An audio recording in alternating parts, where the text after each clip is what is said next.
Hello. Um, in this lesson, we are going to talk about the laws of algebra. We're going to talk the different laws of algebra. Um, in the government, we have our own laws that we need to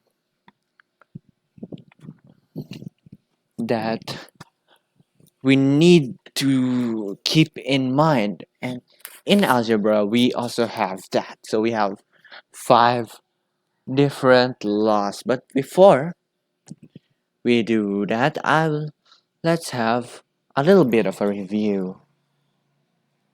So last week we talked about the language of algebra. So we tackled about the different symbols. So we have first the sum. So sum is the sum. The sum means to add things like 6 plus 2. The sum is 8. Very good. Okay, so next, the opposite of the sum is the difference. The difference. So when you add numbers, you can subtract numbers. We have 8 minus 6, that is 2. So the difference is 2. Okay, and next we have the product. So you can multiply a number. That's the multiplying means to do the sum many times, like 2 times 3. So you're gonna add 2 3 times. So that's 2 times 2 times 2. That will be 6. So the product is 6. So when we have a product, we also have a quotient. So that means to divide things. To that's like you're gonna subtract many things, like 16 divided by 4. So how many 4s so that it will become 0? So 16 minus 4, that's 12 minus 4. 8 minus 4. 4 minus 4. 0. So you have 4. So the quotient is 4 since you subtracted it 4 times. Next, we have here is the reciprocal. So the reciprocal, if you have 2, the reciprocal of that is 1/2. So basically, you're just going to put the whole number into the bottom part of the denominator. And then you will have 1 as a numerator. So that means that our reciprocal. So the last one is the absolute value. So the absolute value is when you put a positive or a negative number inside that absolute value. It will give you a positive result always. Okay, always it will give you a positive result. So like it's like a washing machine of some sort. Like if you put clean clothes, it will give you clean clothes. But if you put something dirty, it will give you dirty clothes. I mean, it will give you clean clothes. Okay, so yeah, so now let's have our lesson now. So first we have the commutative law of addition. So this law states that the arrangement of addends does not affect the sum. So when you put like many addends, I mean you're gonna in any order the addends, but they are the same number. Keep that in mind. But if they are the same number, it will give you the same result. Like for example, let's have our A as 2 and let's set up our B as 3. So 2 plus 3, that is 5. But if you reverse it, like 3 plus 2, that will still give you 5. Understand? Okay. So next, let's go to the third law. Let's skip the second law for now because we're gonna tackle that later. So next we have the the commutative law of multiplication. So it's the same as addition, but you are just going to multiply. So it states that the arrangement of factors does not affect the product. So let's say our A is 2, our B is 3. A times B, that will be 6, is 2 times 3 is 6. But if you're going to do B times A, that will be 3 times 2. 3 times 2 will give you 6, right? It will give you 6. So it has the same answer. Next is the associative law of addition. So this law states that the grouping of addends does not affect the sum. So any group, in any group, I mean, if you have like A plus B plus C, you're gonna group one of them, but in the other part you are gonna group another one of them, but different thing. So like yeah, so that's what the commutative law is. They are the same. It doesn't affect the sum. So, like for example, let's have our A plus B. So let's keep A as 2 and let's have our B as 3 and let's have our C. We added another one as 4. Okay, so we have here the BOD mass. So we are gonna tackle that next week, the BOD mass. But when you are going to have many terms, you're going to prioritize that one that has a bracket.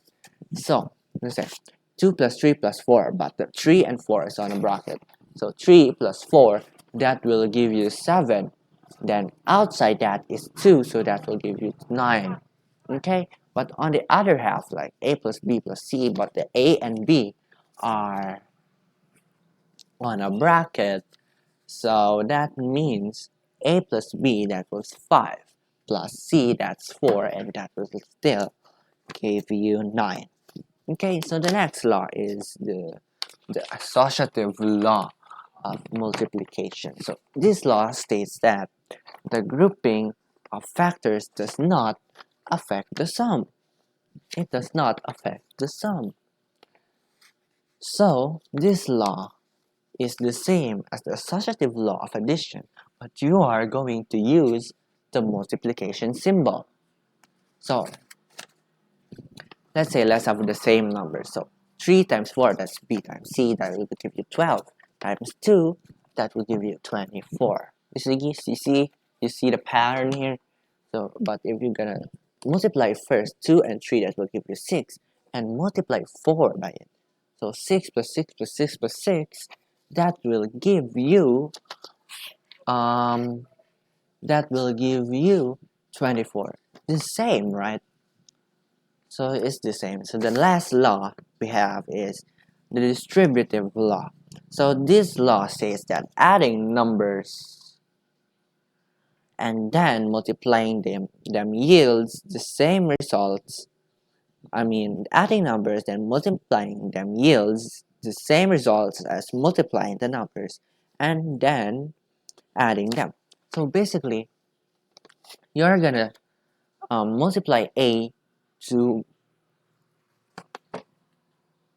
So you get me? You're just simply gonna multiply A to both of the inside of the parentheses. A times B plus A plus times C, right? So, but if you have what we call here the multiplication, the subtraction symbol, you are going to use the subtraction sign, like A times B minus A times C. Okay, next let's have some notes. So take note that a consequence of the distributive laws is the rule for multiplying together a pair of bracketed expressions. So it has like this. So first, you're gonna multiply A to the second part of the brackets, like A times C plus A times D. Then you're gonna do the same for B. can see the pattern here. B times C plus B times D. Okay, so this method has its own, what do you call this, its own term. So this is what you call the FOIL method. Yeah, the FOIL method. The FOIL means first, outer, inner, and then last. Okay, first, outer, inner, and last. Okay, so but in the next couple of lessons we are going to talk more about this, so don't you worry about this if you don't understand it really well. So next is we have here, so I have some notes, more notes. So the alphabetical letters so far used for the numbers have been taken from the beginning of the alphabet. So you can see A, B, C, D, see that. So that is reserved as a fixed quantities, or what we call the constant. And the letters from the end of the alphabet, such as W, X, Y, and Z, you can see the X in math more commonly. So these are normally used for quantities which may take many values and are what we call the variables. So that ends our lesson for today. So if you understood something, leave a like. If you don't understand something, dislike this video. So that's it for now. So next week we are gonna talk about the priorities in algebra. So in our lives we have our own priorities, but also in algebra we also have our own priorities. So keep an eye on that. So that's it. Thank you for listening.